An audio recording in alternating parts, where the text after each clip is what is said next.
ఎల్లప్పుడూ నిలుచున్నది. సూర్యుడు ఉదయించును, సూర్యుడు అస్తమించును. తాను ఉదయించు స్థలము మరలా చేరుటకు త్వరపడును. గాలి దక్షిణమునకు పోయి ఉత్తరమునకు తిరుగును. ఇట్లు మరలా మరలా తిరుగుచు తన సంచార మార్గమున తిరుగువచ్చును. నదులన్నీ సముద్రములో పడును, అయితే సముద్రము నిండుట లేదు. నదులు ఎక్కడి నుండి పారి వచ్చునో మరలిపోవును.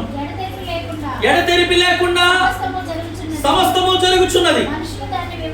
మనుషులు దానిని వివరింపజాలరు. చూచుట చేత కన్ను తృప్తి పొందుకున్నది, వినుట చేత చెవికి తృప్తి కలుగుటలేదు. 9 కూడా చదివండి, 9వ వచనం కూడా.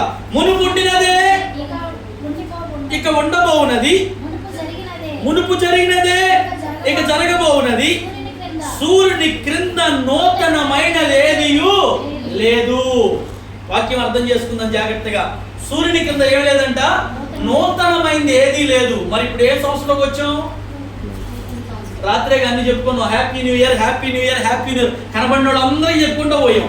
కానీ వేరే వాక్యం చెప్తుంది, సూర్యుని క్రింద నూతనమైందంటూ ఏది. చదువుకున్న వాక్యాలు మీకు అర్థమైనవి కదా. మునుపు ఉండినదే ఇక ఉండబోవునది, మునుపు జరిగిందే ఇక జరగబోవునది. అంటే నిన్న ఎవరు అడిగితే చాలా వెటకారం, ఆ టైం ఎంత అయిందిరా అన్నాం అనుకో, ఏమంటారు కొంతమంది? అదొక ఎటకారం మాట. నేను ఎంత అయిందో ఈ రోజు అంతే అయింది అంటారు. అంటే సమయంలో మార్పు లేదు, రోజులో మార్పు లేదు, దినములో మార్పు లేదు, మనం చేస్తున్నటువంటి దినచర్యలలో మార్పు లేదు. ఈ రోజు ఎవరన్నా పళ్ళు కడుక్కోకుండా వచ్చారా? కడుక్కోకుండా వచ్చారా? స్నానం చేయకుండా వచ్చారా? అన్ని దినచర్యలు అన్ని జరుగుతూనే ఉన్నాయి. మరి ఇందులో నూతనమైంది ఏదీ లేదు.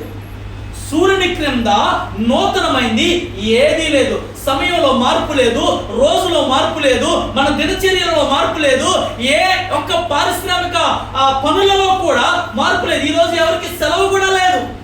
అన్ని పని దినాలు జరిగినట్లే ఈ రోజు జరగాలని గవర్నమెంట్ రూల్ కూడా పెట్టింది.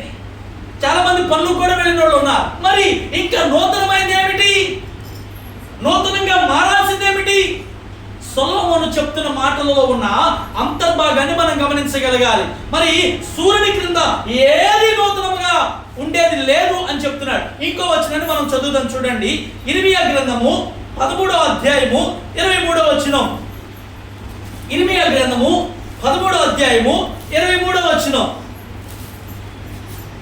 నిదానంగా తిండి బైబిల్ చెరగకుండా జాగ్రత్తగా తీద్దాం. ఇర్మీయా గ్రంథము 13వ అధ్యాయము 23వ వచనం.